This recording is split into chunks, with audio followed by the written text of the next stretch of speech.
What about people who think they own land here? Like the non-Indigenous person says he's born here that thinks they deserve status of owning the status card but no Indigenous bloodline. I mean, the history of white people thinking that they own things is colonialism, is colonization. I don't mean this in a mean way, but like, obviously I'm biracial, right? Indigenous on one side, French Canadian on the other side. I grew up very much aware that I was French Canadian. I studied French into university. My family in Quebec owns maple syrup farms as well as dairy farms, at least like the old generation of my family. But even as a white person, this concept of like owning something, not understanding that you don't actually own much in your life, seems to be lost on the majority of people. I've had so many people comment about owning their house, owning their land, owning, XYZ. You don't own almost anything. Most people, when they purchase a home, they have a loan to buy their home, right? Most people don't have,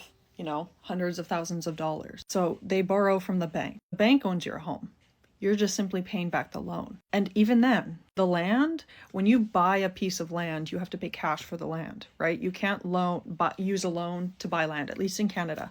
If a plot of land is $120,000, you have to pay $120,000. But you paid that $120,000 to lease the land. You don't own the land, because if you owned the land, you wouldn't be paying property tax. And what happens if you stop paying property tax? The government will seize whatever you own and sell it and pay off the debt that you owe to the government as well as your bank loan. Maybe you own your car. You've paid off your car. But guess what? You need insurance on your car. If you don't pay for your insurance, what happens? You can't drive your car. But say you choose to drive your car anyways, without insurance. They'll impound your car. A whole bunch of legal things will ensue.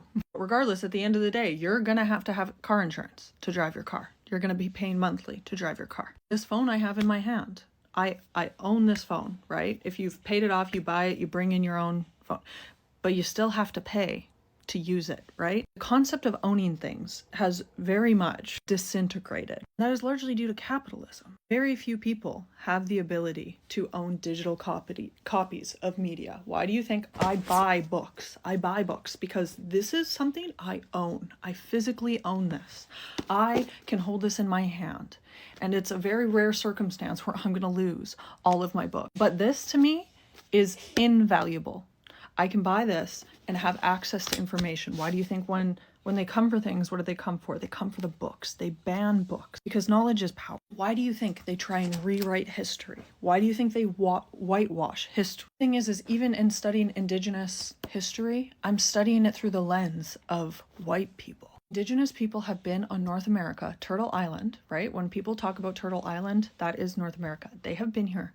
We have been here for 40,000 years. Canada has been a country for 150. This is from Indigenous Relations, Insights, Tips, and Suggestions to Make Reconciliation a Reality by Bob Joseph. The root difference between Indigenous and Western worldviews is that they generally adhere to opposite approaches to knowledge, connectedness, and science. Indigenous cultures focus on a holistic understanding of the whole that emerge from the millennia of their existence and experiences. Traditional Western worldviews tend to be more concerned with science and concentrate on compartmentalizing knowledge and then move on to understanding the bigger and related picture.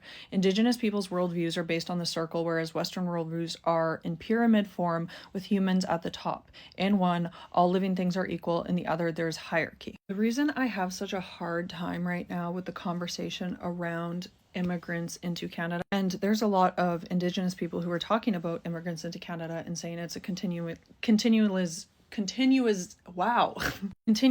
of colonization, right? Like we're bringing in more and more people from other countries. And the way that I view that is very different because the people that are here that are white, that have been here for 100 years, their families, they've used this place as theirs now. And these other people are foreign, are aliens, are people who don't have the right to be here. And it's a way to other those people. And they're othering those people in a way that you never hear them talk about Irish immigrants. You never hear them talking about British immigrants. You never hear them talking about Australian immigrants. You only hear about them talking about the immigrants from other countries that have different skin colors. But every single person that is here that is not Indigenous is not Indigenous, is not someone who deserves a status card. And the thing is, conversation around status cards by white people who feel like they deserve it means that they don't actually understand the historical context of what those cards mean. They think it's somehow something that puts you up here, but those cards are the very thing that caused Indigenous people to be attacked, to be put into school, to have their culture. Like, if you want to talk about immigrants into Canada, right? So I'll use an example. You have someone who's Filipino. They come to Canada. They're expected to immigrate into Canada and to some degree assimilate, but they're not expected to go home and eat white people food. They're expected to, go to work and speak English. That's a huge thing I hear about all the time.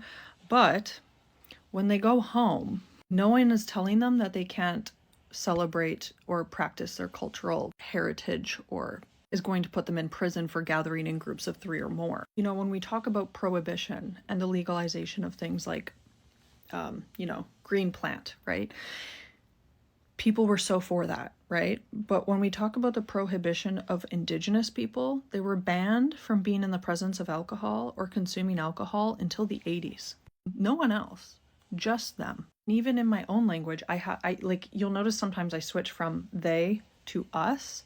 And that is because although, yes, I'm Indigenous, I'm also French Canadian and I'm white presenting. So there's parts of it that would have never affected me for a good chunk of my life, most of my life, because you don't look at me and see an Indigenous person.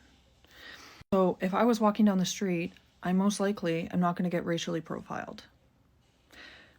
But those systems harmed my family. So white people, or immigrants, saying that they believe they deserve a status card without having experienced all of the harm that comes with it, is their entitlement, a continuation of colonizing